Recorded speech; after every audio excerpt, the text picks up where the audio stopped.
Nhiều con nọ. Alors, Monsieur Yasho Cooper, je vous invite de venir faire un petit discours.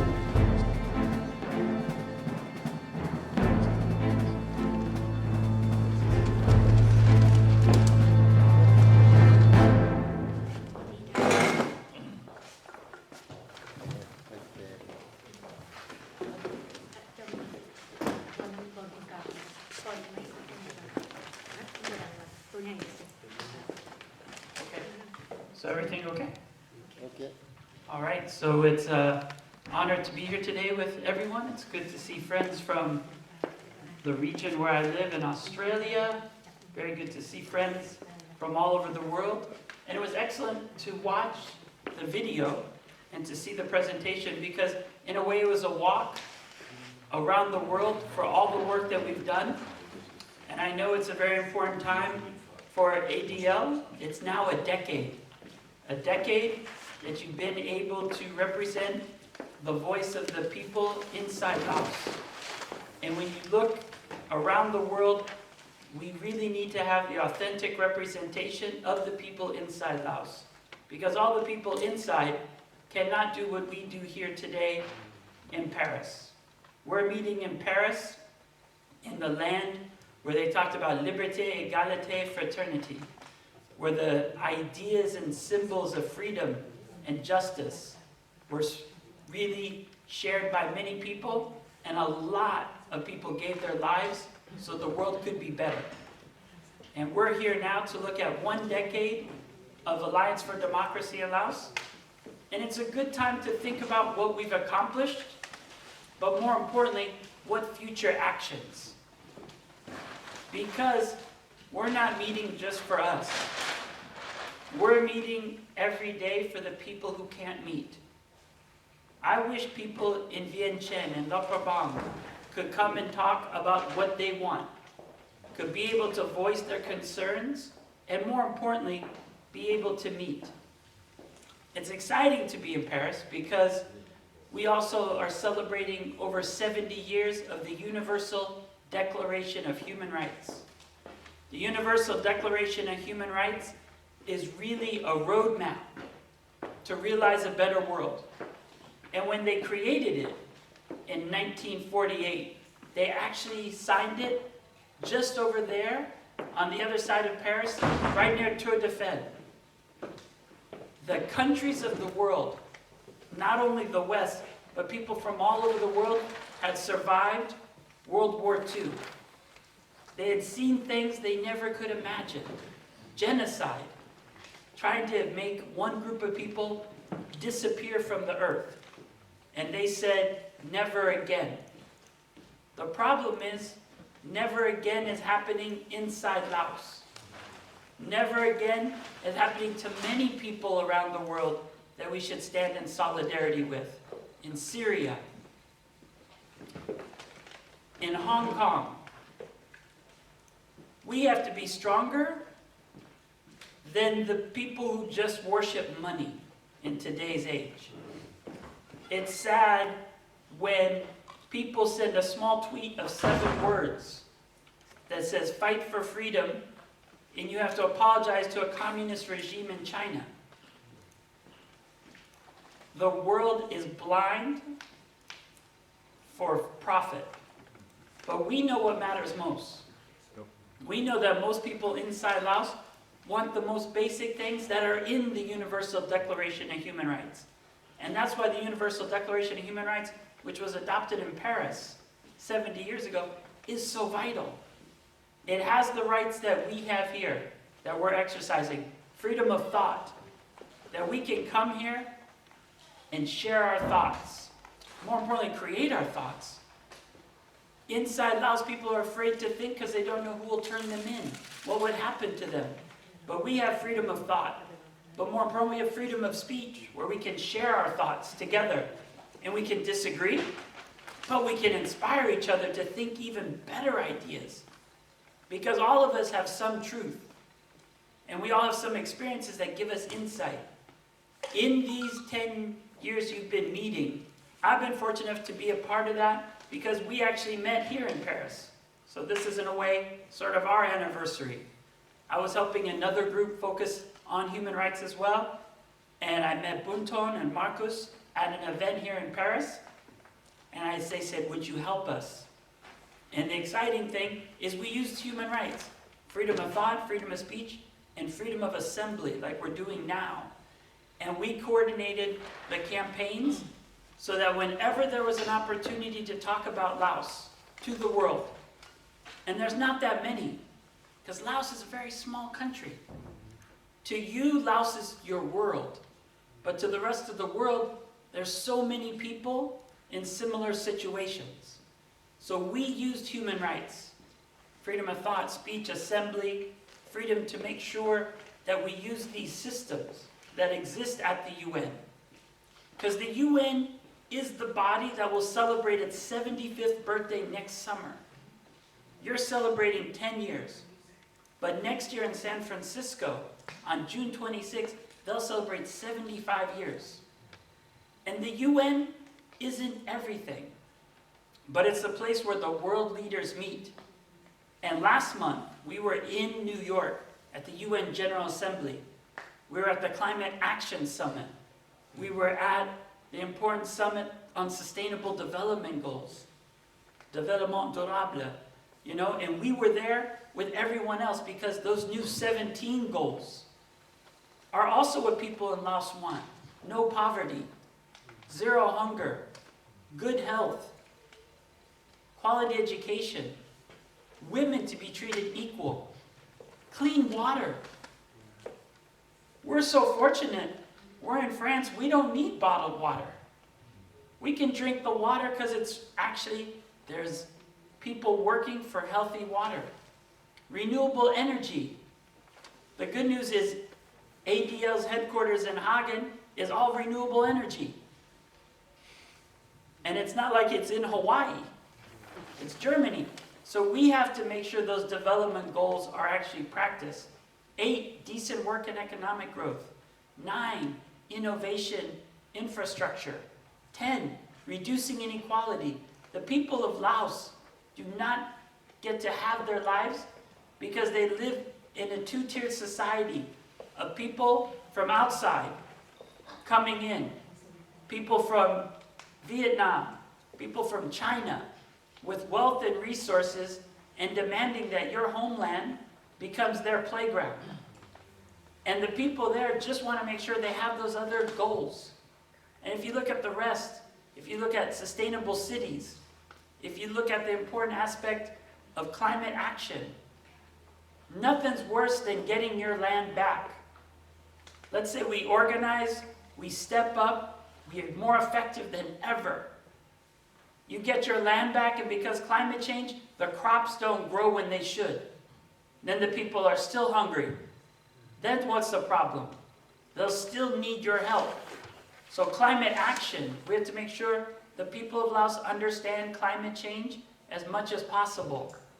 We have to make sure that the big countries who come in to take out the resources and then produce more carbon don't do that and then impact the people there more. We have to look at life below water, life below, and life above on land. We have to preserve the forest of Laos. Every one of those trees holds the carbon in. And if you look at 16, SDG 16, that's peace and justice and democracy and human rights. We have to make sure Global Goal 16 is a living reality for the people of Laos. And 17 is partnership. And the exciting thing I can say is after 8 years together, because I met you when you were only 2 years old, we've done a lot of growing together. And that partnership is what's most important. And what we try to do is make sure I partner you with other groups that are also very good. Because people care about what you care about. But you have to partner with the right people on the right issue and take those ideas that then make initiatives that then create institutions to change the world. And that's really what we're here to do. I don't want to be here at 15th anniversary and 20th anniversary. I want to make myself unemployed. I want us to make sure that the people of Laos have freedom, that they can do their own work create their own country, and have the lives we have. So if we do our job right, we don't have any more work to do. We can just meet and have the celebration like you want to have this evening with the great band. We can celebrate Article 24 of the UDHR, right to rest and leisure. You can actually celebrate with your family and your friends because you won liberty. Right now we don't have liberty, so it's too early to celebrate. I think sometimes everybody celebrates too much without the work. But what we have to do is use those human rights in the UDHR that was adopted in Paris and create the Laos that we desire. What's really important when you look at what we've done, we use the UN system that no one ever used before. The UN Committee on the Elimination of Racial Discrimination, CERD, was meeting. What would happen before? No one showed up from the Lao people. What happened before? The government could say whatever it wants. And the UN is a good body, but they don't have the expertise. So the partnership, goal number 17, and the solidarity that we share for one another, I know together we're strong. No one knows Laos better than you. You know every province, you know every community, you know every aspect of the beauty of the culture of your people. You share that, but we have to be more strategic to be more effective. I know the UN system. I know people who also want to make the UN work better, but they need you to be a strong partner, to be able to provide the information. And that's the good thing. With the tools we have, we get the truth and we speak truth to power wherever possible. If there's something happening that's possible to do, we will navigate a way to make sure the voice of the Lao people is heard. What the government tries to do is silence the people. We make sure that little whisper, when they go, please help me, the world hears that whisper in a very loud roar for their human rights. So we have to understand that what we do is very important. Even when you're tired, even when you're already doing 2 jobs and this is the next thing to do, we never have to forget your family and the people of Laos who really do rely on us to make sure that the world hears their voice. So from that early time, 8 years ago, I looked for all the opportunities that existed. And I think we did a great job to do many things at the UN. Because the UN was the highest place, and you've never been there. So we went to the UN human rights treaty bodies, to different treaties, and we were able to give them the information they needed so those experts on that committee of CERD could ask the right questions, could more importantly make good recommendations. But the problem is, there's no pressure from inside. The people are too afraid. They're worried, and they have good reason to worry. Just a month ago, you saw in the picture in the corner, I was there with Tui. Tui's great. Tui spent his whole life fighting for what he believes in. I always enjoy seeing Tui. And many of these people are like, why do you hang out with this grandpa? Older guy, but he's the sweetest man in the world. I enjoy anytime I know I have to fly far to see Tui, because Tui has so much life experience that I just listen to his stories, because anything he has to say has so much wisdom. But there's almost so much pain. In all honesty, I woke up one day and I always try to get him to talk about something. And I told him the simplest thing. I said, Tui, I'm getting a little older. Next month's my birthday. I said, Tui, don't you feel like we've lived so many lives already? And he said, yes. And then he asked me, do you know what Tui means? And then, in New Zealand word, it's a bird. He was very happy because in Fiji, it's king. And so one person from Fiji told me, you're king. And you should have seen Tui. I'm king. This is great. But in his language, right, Tui, it means fat little boy, right? Does it mean fat?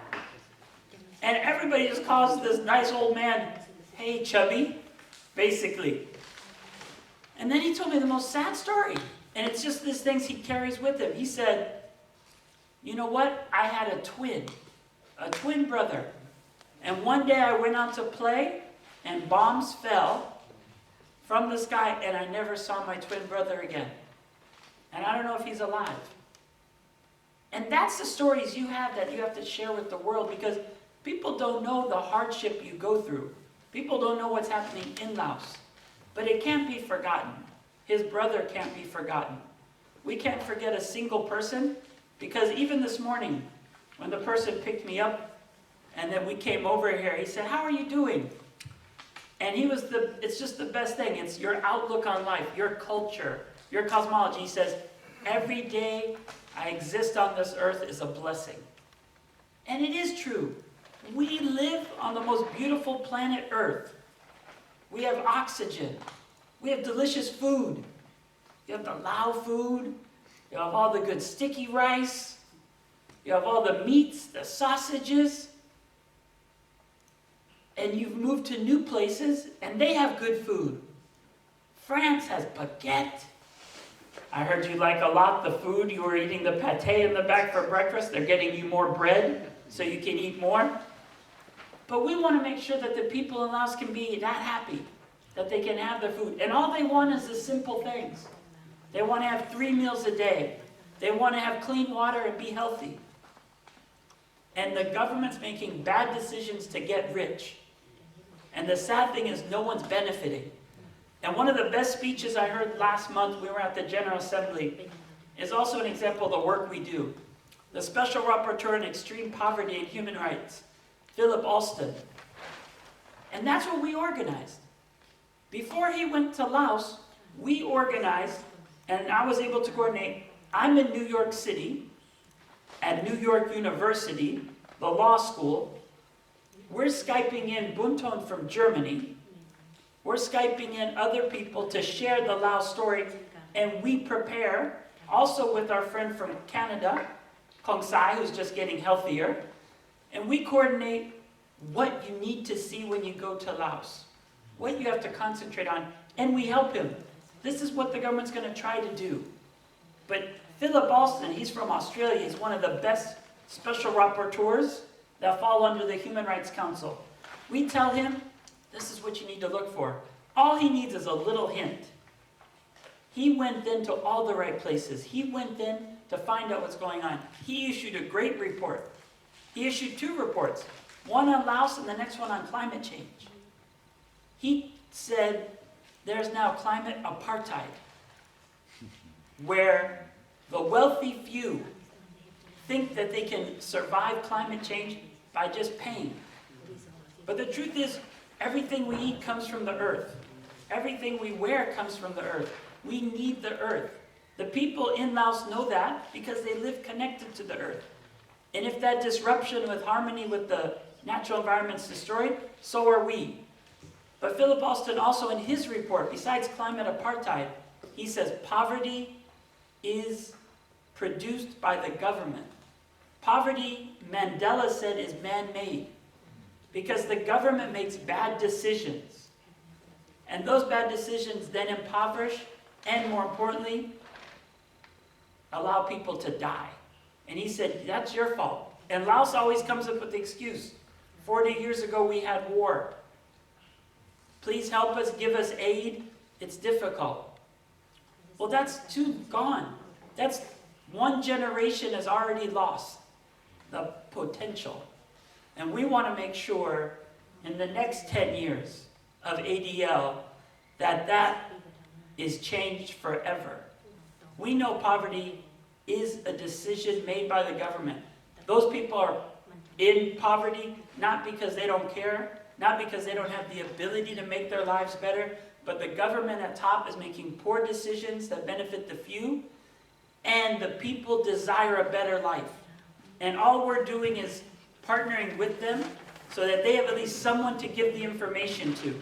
And then we have to get the information to the best place so that those organizations can make a decision. So we've worked at the UN, the rapporteurs, the treaty bodies. Next, coming up is the Universal Periodic Review. In January, the world will look at Laos. If we organize well between now and January, we give the information to the best governments, they make good decisions. So while I was with TUI there, we also plan to meet in New Zealand in Wellington and to do a program with all the embassies. So they take the information, so in the review in January in Geneva, we get the best results from that. That the voice of the people is heard. That the woman who lost her parents drowning because another dam was built, not good, doesn't lose another family member. So that the person who posted something on Facebook can post on Facebook. No one reads stuff that much on Facebook anyway all the time. So we have to change so that people in Laos can feel brave enough to stand up. And even one person who protested in Bangkok, where we were, then was disappeared. So we have to make sure that everyone inside Laos can live the way we do, but more importantly, feel safe. And in a way, every one of you here is a human rights defender. You're helping defend the rights of those who aren't able to. And that's really a sacred trust. We're here to make sure everyone else can live a life of dignity and worth and have well-being in this world. So it's been a great first 10 years. Looking beyond the UN, I think we've been very innovative.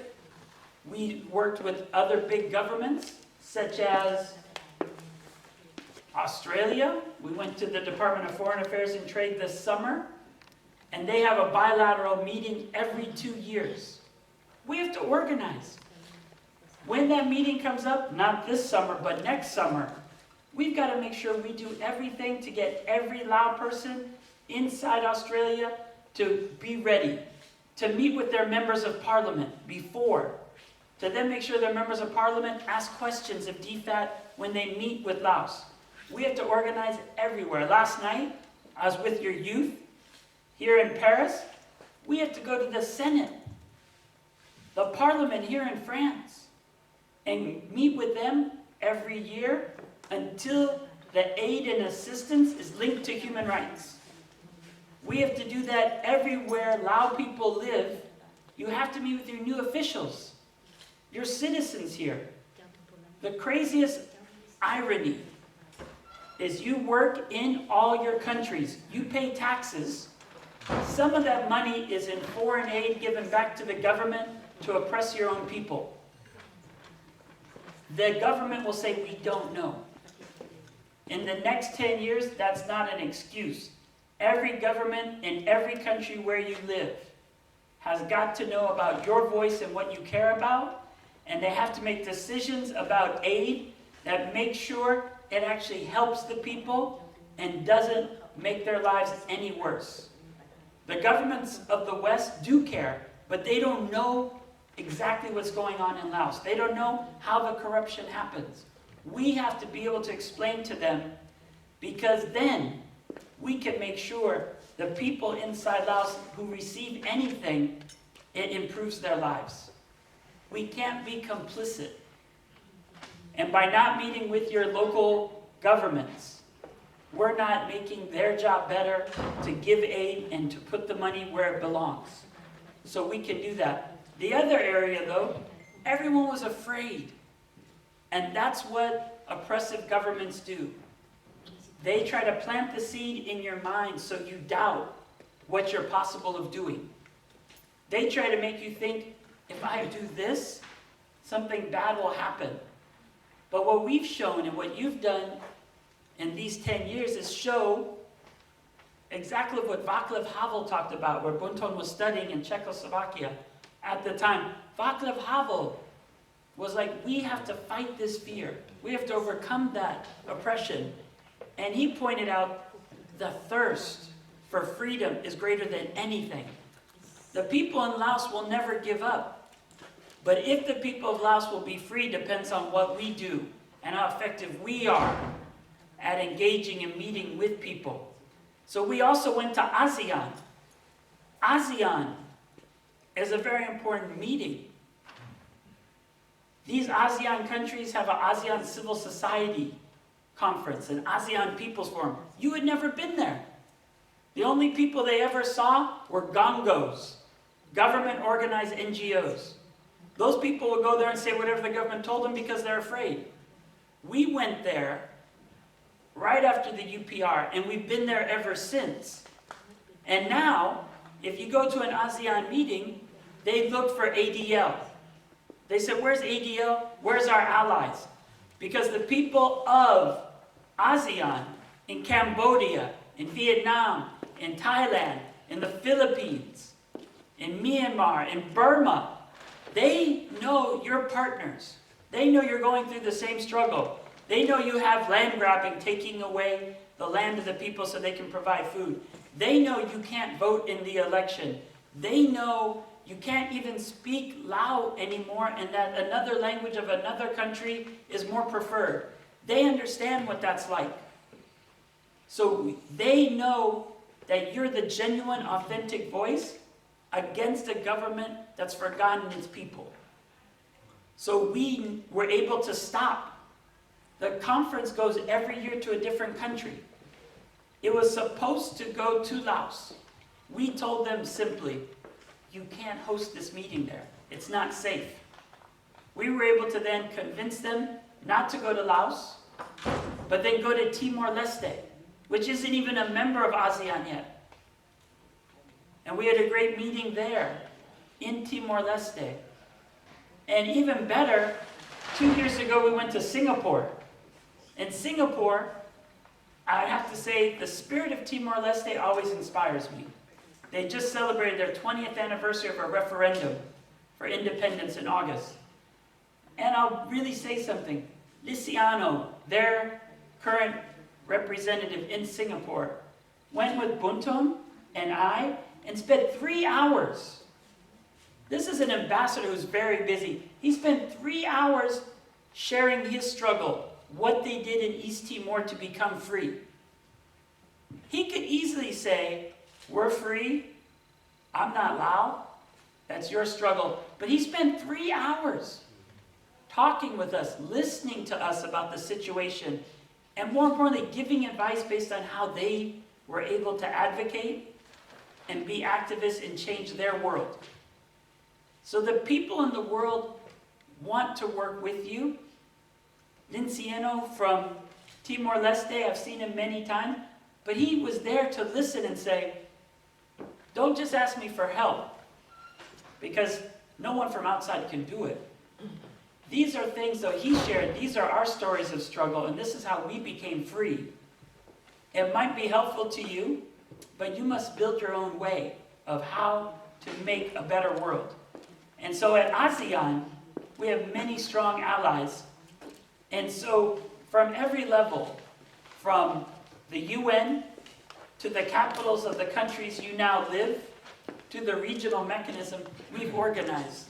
And we have to do that in the future to make sure that while we're here in Paris, the site of the Universal Declaration of Human Rights, that everyone has every one of those rights.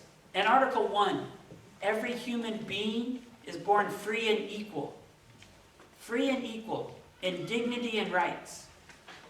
And that's all we want for everyone. No more, no less. But right now in Laos, it's less.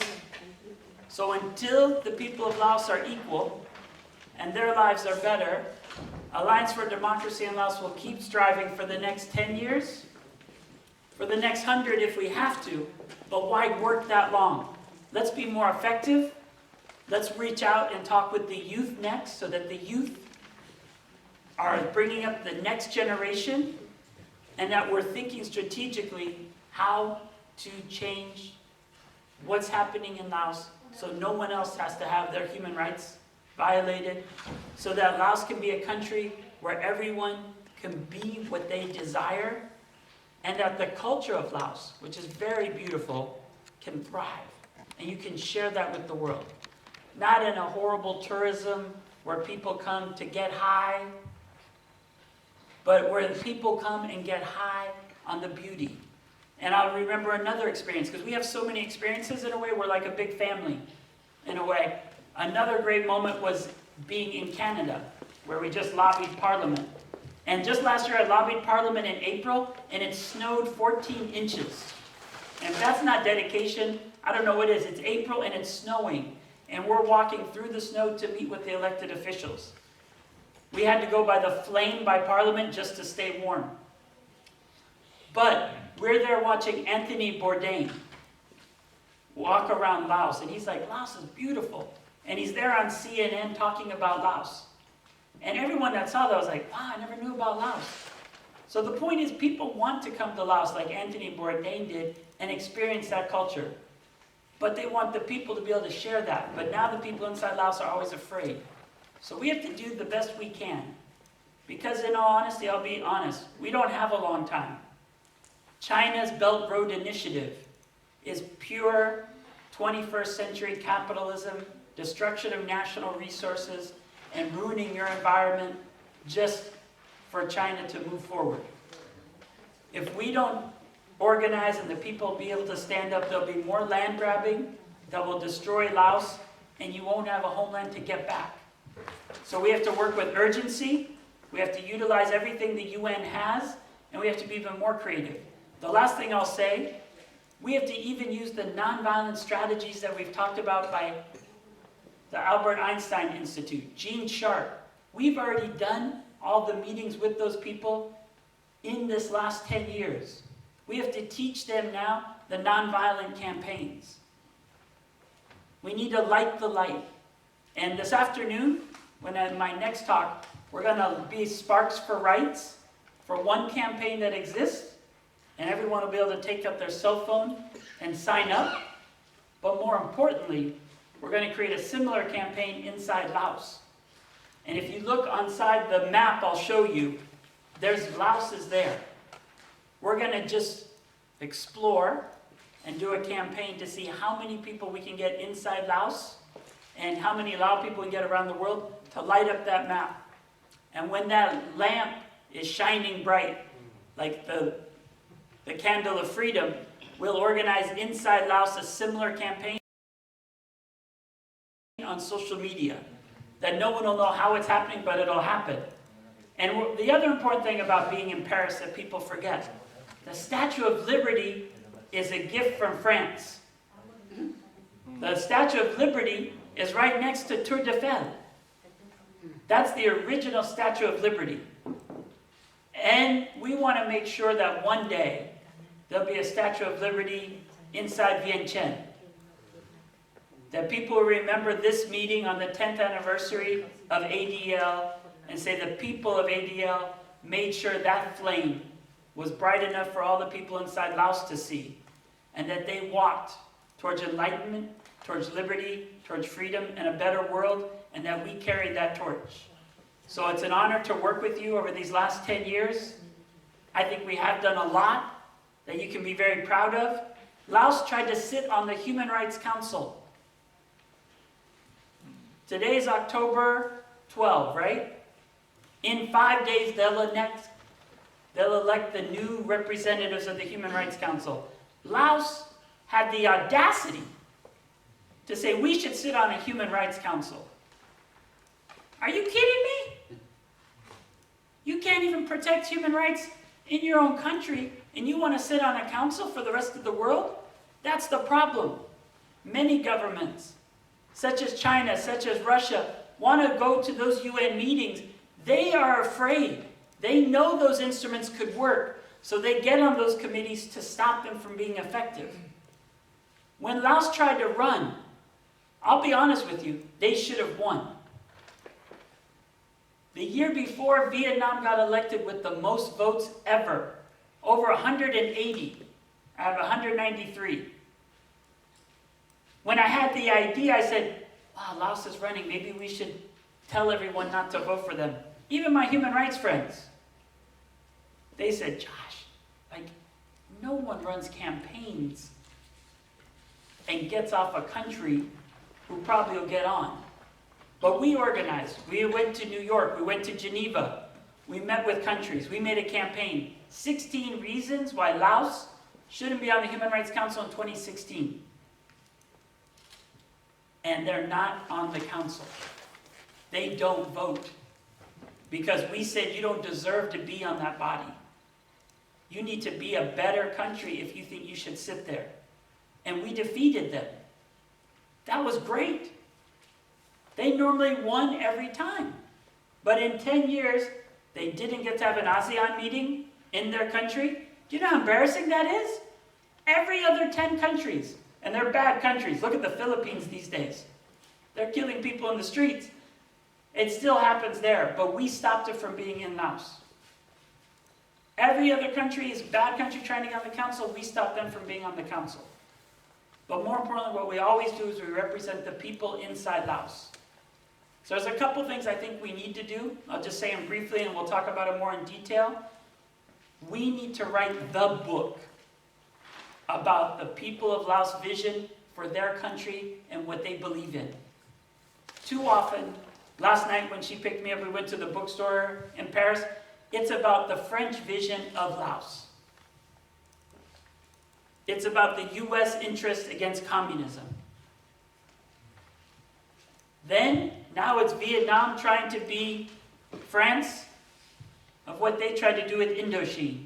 We need Laos to be a place for the Lao people to make their vision of the world. And the rich part of Laos is it's not a narrow-minded nationalism, like a Laos first, but it's Lao, so that we can share our culture. Because like fire, it's not negative. If I light a flame and I light your candle, we have two candles. It's not that I light your candle, then I don't have a flame. It's infinite. And when the Lao people are free, they'll be able to show the world and share their culture that also has some knowledge that the world can learn from. And so I believe in the next 10 years, although I would love to stop it short, I would love for us to have to say ADL no longer exists because Laos is free. I was in Timor for the 30th anniversary, or the 20th anniversary of the referendum. And I'll tell you this, it's much better to celebrate when you've been successful than keep meeting and saying what we need to do next. And there was a lot of bloodshed, and there were a lot of lives lost. But the people inside Timor-Leste said, we will never stop until we're successful. And if we're not successful this way, we're going to develop new strategies. So in the next 10 years, or we could have our own goal that we're done before 2030. Be a good one. Laos is free. So we need a book that tells the history of Laos. From the Lao people's perspective. Your history. And that there's been many kingdoms and countries that have tried to colonize you. Thailand, France, US, everyone. But you want to make sure your culture thrives. That your beautiful clothes that you wear could be more people wearing those. Because your way of seeing the world, your cosmology and culture is just as beautiful as every other. And that's what the UDHR is about. We're all equal, and we all have something we can teach each other. So that book would be so valuable. So I spent last summer with Bunton, and we actually ordered all the books that have ever been written about Laos. But we need you to write your chapter, your small story. It doesn't have to be 20 pages. 1, 2, up to 5. But share what you want the world to know about your life. And I'll help. I'll write the book. I'll pull it all together. I'll edit it. And then when we meet with the government, we say, this is our story. Won't you help us write the final chapter when we're free? Because the next chapter we're writing now is the UPR. But I'd love for the final chapter to be, and this is how Lao became free. On what we did, you and me. And that will be the best final chapter that we can write together. So that's the big project. Another one is a movie. Because in today's world, the younger generation, they don't read as much. I teach at a university. Trust me. We need to make the best movie where when we meet like this, we record during lunch really good stories. Because that's just as valuable. It's even more important they can see what you're saying on your face. And we need a great 1-hour documentary of Laos, because it doesn't exist. And no one else has done it. So if we do the book and the video, I think those would be excellent tools to then go to that point where we can change the world for the people of Laos. And it's that flame, that Statue of Liberty flame, that we can keep lighting that infinitely. And when Laos becomes free, then you'll be a model for other countries. The same way Timor-Leste is a model for you now. And they'll come and say, Josh, we're trying to get free. How did you do it for Laos? And we'll say, this is what we did. This is how we did it. And now Laos, as a free country, will help you too. Because we're at a point where we know we've done a good job. The UN and all those institutions could be much stronger, and the countries that are afraid try to prevent that. If you saw the Chinese march on October 1st, that's a scared nation. If you have to put that much up and say you're this strong, we know how weak you are. It's obvious if you look in the mirror. And the people also there want a better life.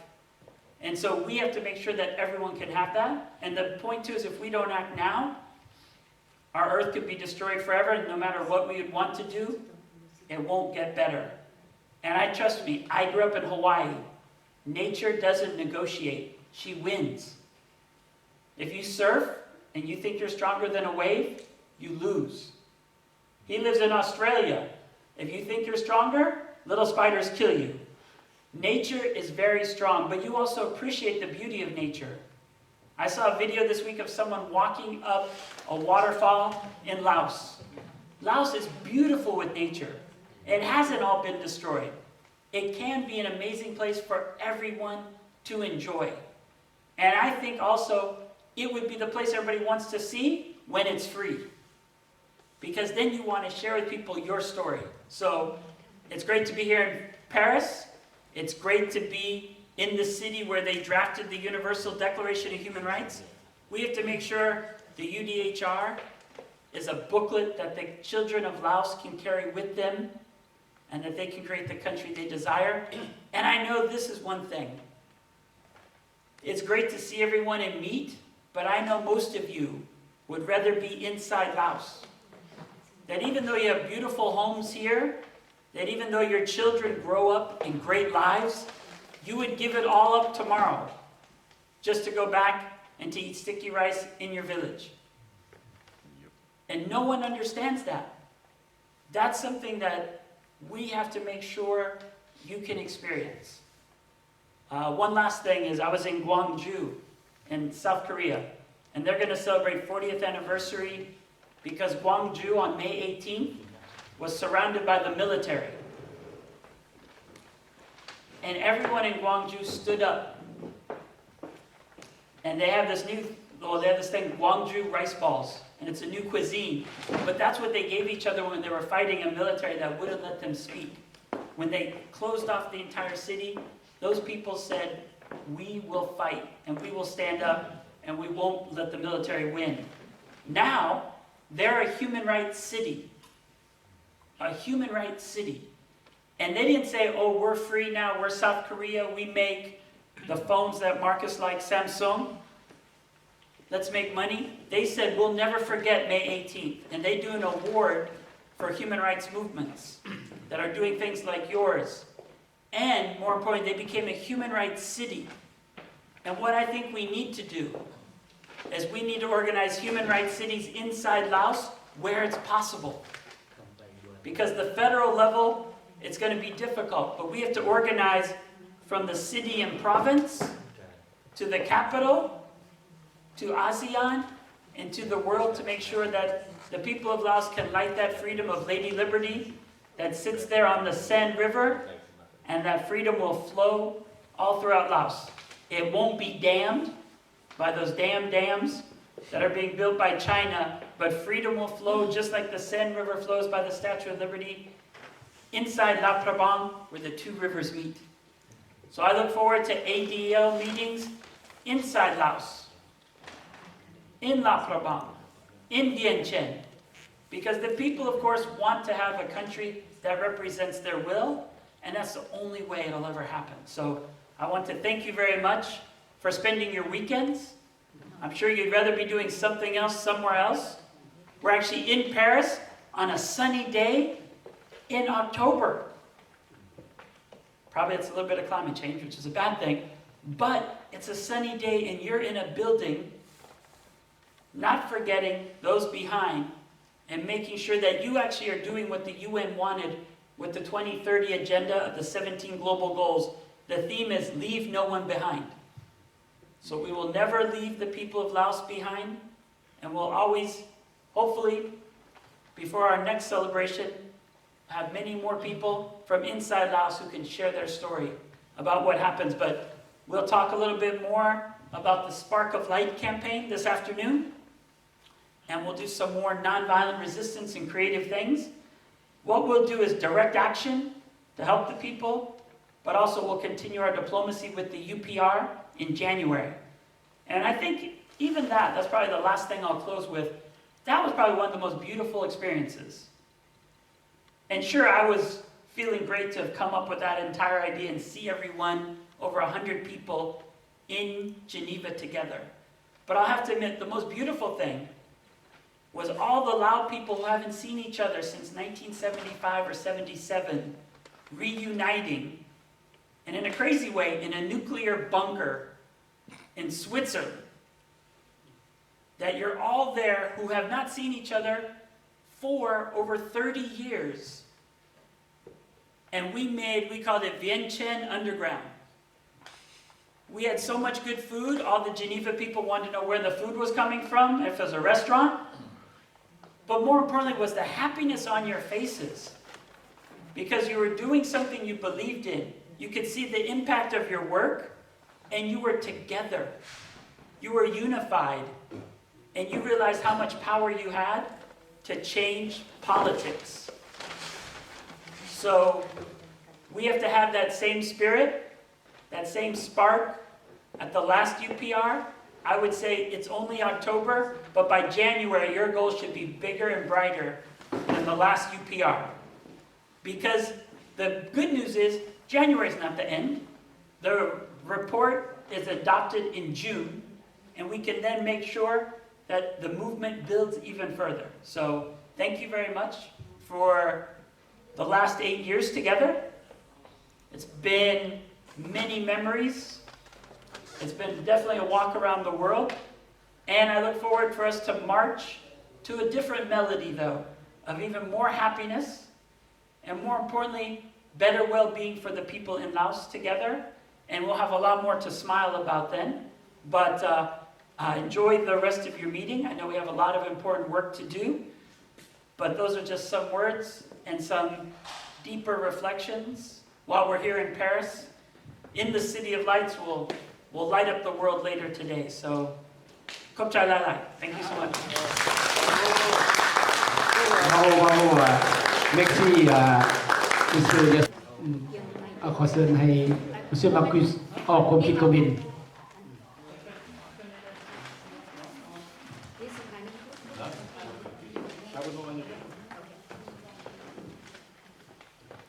My friends, comrades, dear ladies and gentlemen,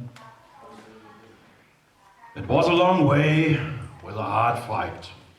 Oh, this word sounds like a dramatic book by Shakespeare or Goethe. But it isn't. This is the story of the ADL. Yes, the story of ADL will fill out books, and sometimes it will be like a thriller, and sometimes like a comedy, and sometimes like a crime story. Yes. The ADL story is also the story of Dr. Bunton Chantalavong Wiese. But what has taken place? At first, there was Mrs. Dr. Bunton Chantalavong Wiese. She was a freedom fighter since the late 1980s. In 1989, and in the early 1990s, She had been one of the Lao students in former Czechoslovakia who have demonstrated against the communistic dictatorships in their homeland Laos. But many students in Eastern Europe have done the same, and they thought the falling down of the dictatorships in Eastern Europe, but unfortunately the dictatorship in Laos has survived. And the situation became dramatic for her and all the other students. In the case of return to their homeland, they had to expect imprisonments, tortures, punishments, or death. So they have to look for an asylum. In the next years, a new wave of Lao refugees went to many countries into the free world. Bunton has luck. She became a refugee status in Germany. After arriving in Germany, she continued her fight for a free Laos.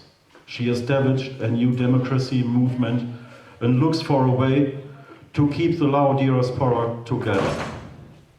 After some years, Dr. Bunton became more and more famous.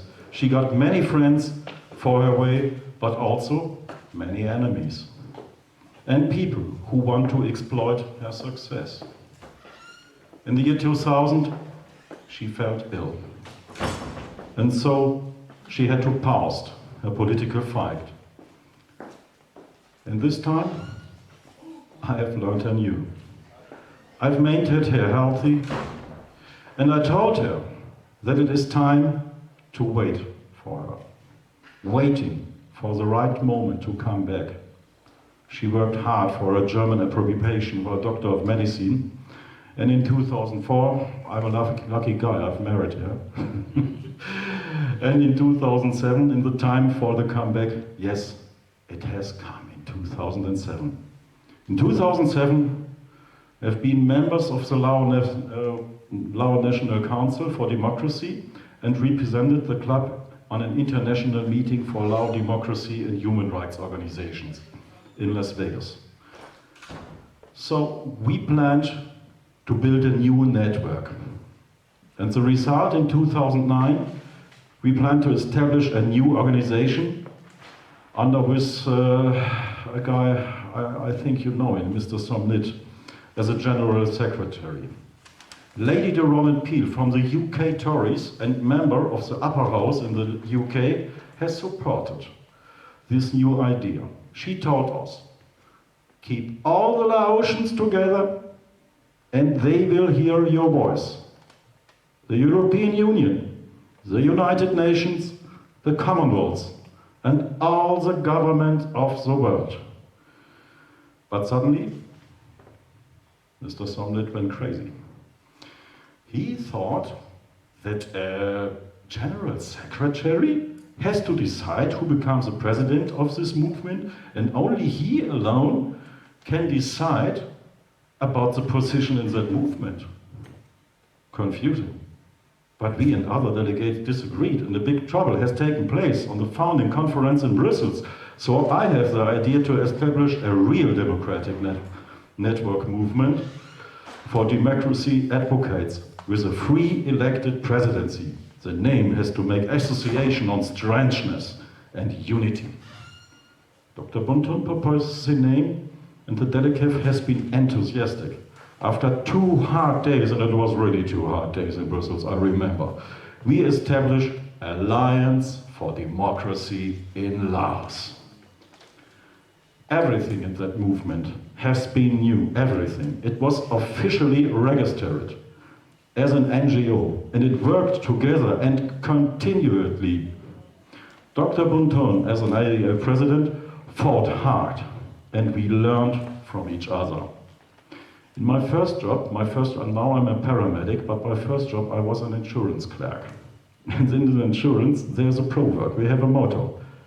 The motto is, I know someone who knows someone. You recognize? So Dr. Bunton recognized that.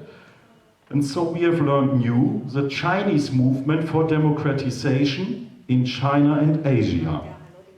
On their Congress, we have learned new the leader of the Burma project. He invites us to the Society for Indigenous People. And so we have made a common congress, Burma Project, Indigenous People, and one more, Khmer Ras Rock organization from Cambodia. And Khmer Ras Rock organization invites us to a big congress here in Paris, and there we knew Joshua. Wow. No, we supported each other until today, all these organizations. And now Professor Joshua Cooper, Director of the Hawaii Institute for Human Rights, NGO coordinator at the United Nations, he joined ADL and he becomes for us a teacher and a door opener. Third, UPR, ECOSOC, SDG, Asian Peoples Forum, and many, many more has been the stations of the next years, and many successes. Bunton has talked about it, and all the other people from the presidency. The success came bigger and bigger. 3 times we have prevented that the Lao PDR became a member of the Human Rights Council. On our advice, various governments have charged their development aid projects for Laos. Yeah, this is our success. And it was all our recommendations, and one more success, all our recommendations has been accepted at the last UPR circle. All, by the international governments, by the Human Rights Council. They accepted everything. ADL is today regarded as a specialized for human rights issues in Laos, not only for the United Nations. Other organizations and governments ask for our support, for our help. This is our common success. We all together. But where there is success, there's also envy and resentment. Again and again, others have tried to steal the success of ADL or talk it too small. Most recently, former US members have split off and now selling our success at work as their success at work. This is, I can not agree. Sorry for me. Yeah. Worse, they collect donations in our name. And this is false. That in my way out. And I say it clearly here. This is a fraud. Of course, this action will have further consequences. I have to tell it to these guys. For me, and clear. We had our hand to a dialogue. But we were abused and lied to. That's why I say it again and very clearly. I know what we have to be responsible for, and we will not take it from anyone. We will never surrender. We will never stop this fight until Laos will become a genuine democracy with free elections and real independence from other countries. We are now many people, and we are not intimidated or corrupted. We are not. We believe in freedom. We want good relationships and partnerships with neighboring countries instead of exploitation and dependency. Also, Laos is a small country, but it can be strong if its population holds together. And so, in the end, I call up to the Lao people, don't forget, freedom is not for free. And one more proverb I've learned in New York City from the CSOs in New York.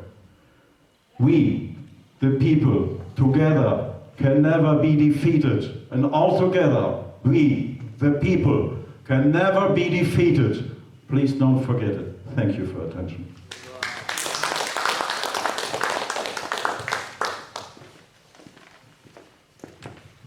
ผู้แทนอยู่ Parlement allemand อยู่สภาอันมอง et au Parlement européen.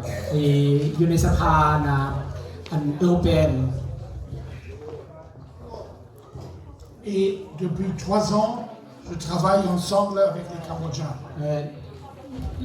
3 ปีแล้วเพิ่นที่ร่วมประสานงานกับพวกพี่น้องเขมร Et on a essayé d'apprendre les Laotiens. เพิ่นพยายามเรียนภาษาลาว Vous êtes notre modèle.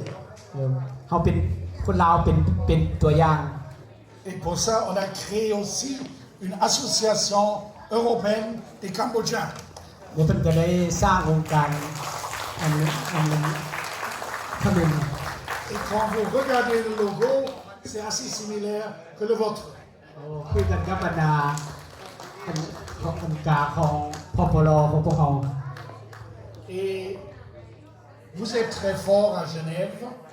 เขามีความเข้มแข็งอยู่เจนีฟ On est très fort à Bruxelles. แล้วก็อยู่บรูเซลส์อยู่ประเทศเบลจิกคือกัน Avec des résolutions au Parlement européen. ก็อยู่สภาเอเปนเนาะ Avec des manifestations et des conférences. การเดินขบวนและก็การประชุมอยู่คอนเฟอเรนซ์อยู่สภาเอเปน Et on vous offre de travailler ensemble à Bruxelles. ว่าล่ะจะได้ประสานงานกันอยู่บรูเซลส์ว่าล่ะนี่แหละโซลิดาริเต้กับบูเนียและกับเม็กซี่มุสเปนา Et prochaine réunion à Bruxelles, vous serez invités. ว่าล่ะอันประชุมเทอหน้าพวกเพิ่นจะเชิญองค์การพัฒนาไปร่วมคือกันเอาเข้าใจ Ok. Et après le printemps, non, avant le printemps, on a la première réunion laotien à Bruxelles aussi. Allez, serrez la main là. Serrez la main. Allez, avec les photos. Avant le début de printemps, ça va être la première réunion de Laos au Parlement européen. Voilà. และดูในกลุ่มจะมาถึงนี้จะเป็นประชุมใหญ่หลวงกับบรรดาพปลอยู่ยูโรเปนสภาเอเปน Et maintenant, bonne chance avec cette ในสู้ดีครับในค่ำคืนนี้นะครับเอาเพื่อนอวยพรให้เอาสู้ดีร่วมซึ้งกันต่อเอาขอบใจหลายๆขอบใจเม็กซิโก